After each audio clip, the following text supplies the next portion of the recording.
Lok Sabha election result വന്നുകൊണ്ടിരിക്കുമ്പോൾ തുല്യമായ ഫൈറ്റാണ് ഇന്ത്യയിൽ കാണുന്നതെങ്കിൽ കേരളത്തിൽ 18-2 എന്നുള്ള നിലയിലേക്കോ അല്ലെങ്കിൽ 17-2-1 നിലയിലേക്കാണ് ഇപ്പോൾ വന്നിരിക്കുന്നത്.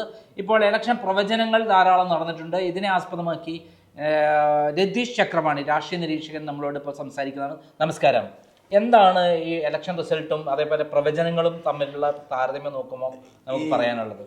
പ്രവചനങ്ങളല്ലാന്നല്ലോ. ഒന്ന്, എക്സിറ്റ് പോളുകൾ മുഴുവൻ തകർന്നടിഞ്ഞിരിക്കുന്നു. ഒന്ന്. രണ്ടാമത്തേത്, ഇതിൽ DB ലൈവ് എന്ന് പറഞ്ഞൊരു പാർട്ടി മാത്രമാണ് ഇന്ത്യ മുന്നണി അധികാരത്തിലേക്ക് വരും എന്ന് പറഞ്ഞാൽ അതും ഇപ്പോൾ സംഭവിക്കുമെന്ന് നമുക്ക് ഉറപ്പിച്ച് പറയാൻ പറ്റില്ല. പക്ഷേ ഏറ്റവും പ്രധാനപ്പെട്ടത് ഇതൊരു ട്രെൻഡായി മാറിയിരിക്കുന്നു, BJP വിരുദ്ധ വികാരമുണ്ടായിരിക്കുന്നു എന്നുള്ളതാണ്. കാരണം ഏതാണ്ട് പകുതിയോളം സീറ്റുകളിൽ ഉത്തർപ്രദേശിൽ ഇപ്പോൾ ഇന്ത്യ മുന്നണി ലീഡ് ചെയ്യുകയാണ്. രണ്ടാമത്തത്, നമുക്കറിയാം അമേഠിയിൽ ആരാണ് കഴിഞ്ഞ തവണ ജയിച്ചതെന്ന് സ്മൃതി ഇറാനിയാണ്. സ്മൃതി ഇറാനി ഇപ്പോൾ പുറകിലാണ്.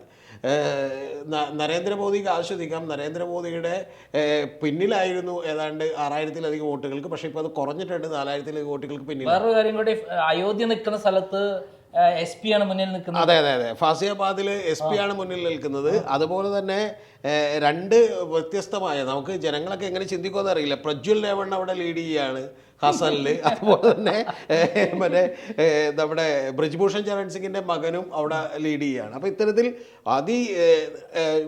ഇതിലൊരു കാര്യം കൂടി ഉള്ളത്, ഇപ്പോൾ യോഗേന്ദ്ര യാദവ് പറഞ്ഞിരുന്നത് 240 സീറ്റുകളിൽ അല്ലെങ്കിൽ 250 സീറ്റുകളിലേക്ക് അല്ലെങ്കിൽ കഷ്ടിച്ചുള്ള ഭൂരിപക്ഷത്തിലേക്ക് BJP വരും എന്നാണ്.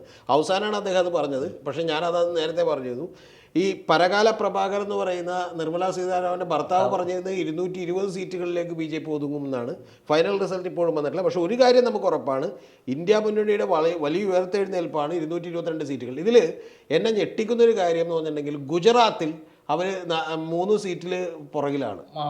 മധ്യപ്രദേശ് ഇപ്പോൾ 4 സീറ്റിന്റെ പുറകിലാണ്. ഏത്? രാജസ്ഥാൻ 12-13 ആ സീറ്റുകളിൽ പുറകിലാണ്.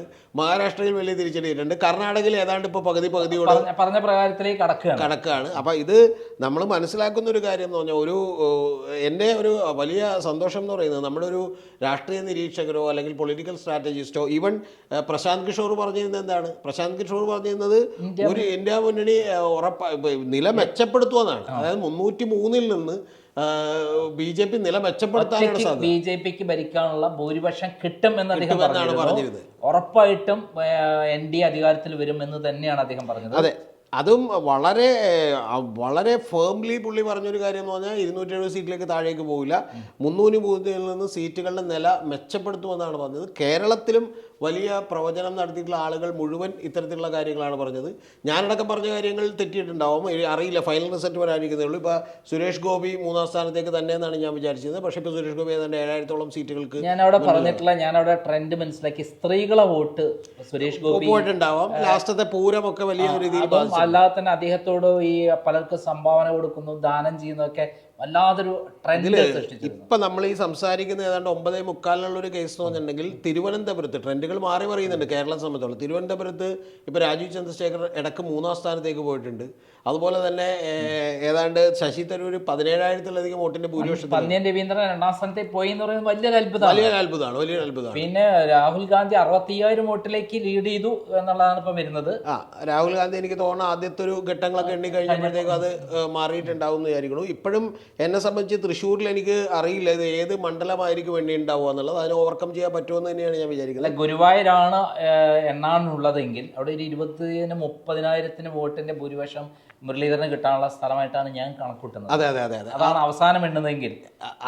അതിനുള്ള സാധ്യതകൾ ഞാൻ കാണുന്നുണ്ട്. അതുകൊണ്ടാണ് മുരളി ജയിക്കുമെന്ന് ഞാൻ ഇപ്പോഴും വിചാരിക്കുന്നത്. പിന്നെ നന്ദകുമാർ, ഇതിൽ ഏറ്റവും പ്രധാനപ്പെട്ടൊരു കാര്യം, നമുക്ക് കേരളത്തിലെ ട്രെൻഡുകളല്ലേ, നാഷണൽ ലെവലിൽ എണ്ണിയതിൻ്റെ 45% വോട്ട് ഇത്തവണ ഇന്ത്യ മുന്നണിക്കാണ്.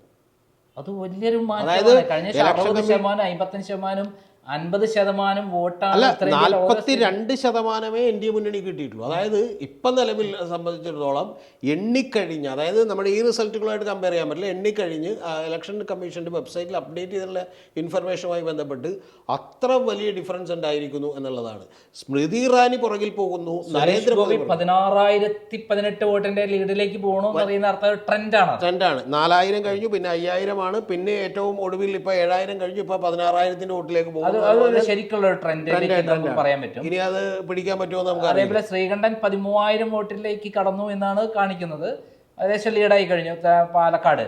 പിന്നെ വേണുഗോപാൽ 10,000 ചില്ലാൻ വോട്ടിന്റെ ലീഡിലേക്ക് കടന്നിരിക്കുന്നു എന്ന് പറയുന്നത് ലീഡ് തന്നെയാണ്.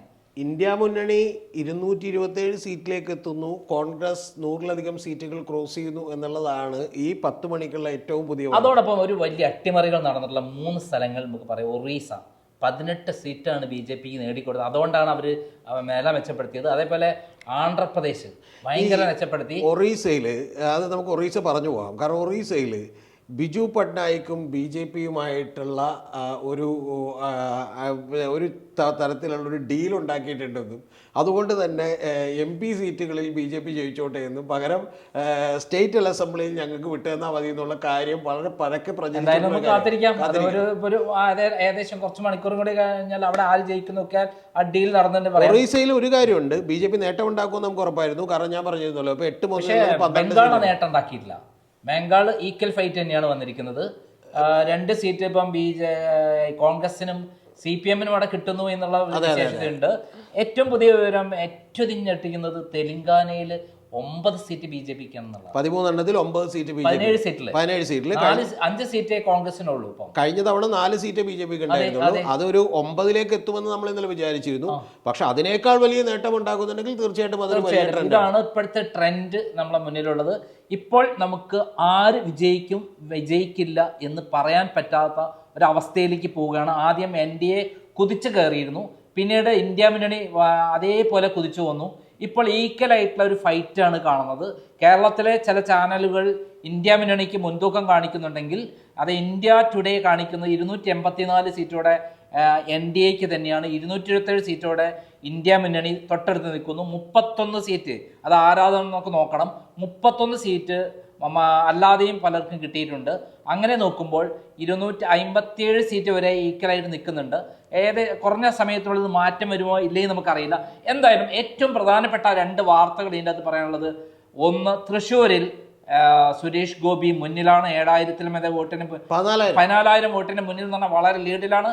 അതേപോലെ തന്നെ ഇന്ത്യൻ പ്രധാനമന്ത്രി നരേന്ദ്രമോദി വാരാണസിയിൽ 5,000 വോട്ടിന് പിന്നിലാണ് എന്ന് പറയുന്ന ഞെട്ടിക്കുന്ന വസ്തുതയാണ്. ഒരു കാര്യം കൂടി, സ്മൃതി ഇറാനി 10,000 വോട്ടിന് പുറകിലാണ്. സ്മൃതി ഇറാനി അമേത്തിയിൽ നമ്മളെല്ലാവരും ആഗ്രഹിക്കുന്ന ഒരു സംഭവമാണ്. അമേത്തി രാഹുൽ ഗാന്ധിയെ കഴിഞ്ഞ ശേഷം തോൽപ്പിച്ചെന്നുള്ള ഒറ്റ സംഭവമാണ് സ്മൃതി ഇറാനി ഇത്രയും വലിയ പേരെടുത്തത്. അവിടെ പിന്നിലാണ്. വേറൊരു കാര്യം കൂടിയുണ്ട്, അയോധ്യയിൽ രാമന്റെ ക്ഷേത്രം സ്ഥിതി ചെയ്യുന്ന ഫസൽബാദിൽ ഇന്ത്യ മുന്നണി ലീഡ് ചെയ്യുന്നതാണ്. ഇന്ത്യ മുന്നണി 42 സീറ്റുകളിൽ ഉത്തർപ്രദേശിൽ ലീഡ് ചെയ്യാണ്. 42 സീറ്റ്, അതും വലിയ സംഭവമാണ്. 36 സീറ്റിലാണ് NDA ഉള്ളത്. അതും മാറി മറിയുമോ അറിയില്ല. 42 സീറ്റ് എന്ന് പറയുന്നത് ഇനിയും കൂടും എന്നുള്ള രൂപത്തിലാണ്. ആദ്യം അവിടെ NDA ആയിരുന്നു വളരെ മുന്നിൽ, പിന്നീട് ഇന്ത്യ മുന്നണി കയറി അടിച്ചു കയറിക്കൊണ്ടിരിക്കുകയാണ്. എന്തായാലും നമുക്ക് പ്രവചിക്കാൻ പറ്റാത്തൊരവസ്ഥയിലാണ് ഈ സമയത്ത്, ഈ 10 മണി സമയത്ത്. ഒരു കാര്യം നമുക്ക് പറഞ്ഞുകൊണ്ട് അവസാനിപ്പിക്കാം നന്ദകുമാർ. എന്താണെന്ന് വെച്ചിട്ടുണ്ടെങ്കിൽ ഈ തവണ തെരഞ്ഞെടുപ്പ് അല്ലെങ്കിൽ അതിന്റെ വിജയം എന്ന് പറയുന്നത് ഏകപക്ഷീയമാവില്ല എന്നുള്ളത് ഉറപ്പായി കഴിഞ്ഞു. ഞാൻ എന്തായാലും അഭിമാനിക്കുന്ന ഒരു കാര്യം, കേരളത്തിൽ ആദ്യമായിട്ട് അല്ലെങ്കിൽ ഇന്ത്യയിൽ ആദ്യമായിട്ട് ഒരു വാർത്ത പുറത്തുവിട്ട ഞാനാണ്. അതായത് കർണാടക ഇന്റലിജൻസ് നിന്ന് കിട്ടിയ വിവരപ്രകാരം ഇന്ത്യ മുന്നണിക്ക് അധികാരം കിട്ടുന്ന രൂപത്തിൽ 300ഓളം സീറ്റ് കിട്ടും എന്നുള്ളതായിരുന്നു. ഞാൻ പോലും അത് വിശ്വസിച്ചിരുന്നില്ല. പക്ഷെ അത് അതേപടി പ്രസിദ്ധീകരിക്കുമ്പോൾ എനിക്ക് ഉണ്ടായിട്ടുള്ള കല്ലേറ് ചെറുതൊന്നുമായിരുന്നില്ല. ഇപ്പോൾ അത് സത്യമായി വരുന്നു എന്നുള്ളത് വളരെ സന്തോഷം നൽകുന്ന ഒരു കാര്യമാണ്. അതേപോലെയാണ് താങ്കളുടെ കാര്യം. താങ്കൾ കൃത്യമായി പറഞ്ഞ കാര്യങ്ങളിലേക്കാണ് കാര്യങ്ങൾ പോകുന്നത്. പ്രവചനം എന്ന് പറയുന്ന അതാണ്. കൃത്യമായി ഇവിടെ നിന്നുകൊണ്ട് ഇന്ത്യയിലെ എല്ലാ കാര്യങ്ങളും പഠിച്ചുകൊണ്ട് താങ്കൾ പഠിച്ചിട്ട് പറയുന്നു. ഞാൻ മറ്റു റെഫറൻസ് പറഞ്ഞതാണ്. നന്ദി, നമസ്കാരം.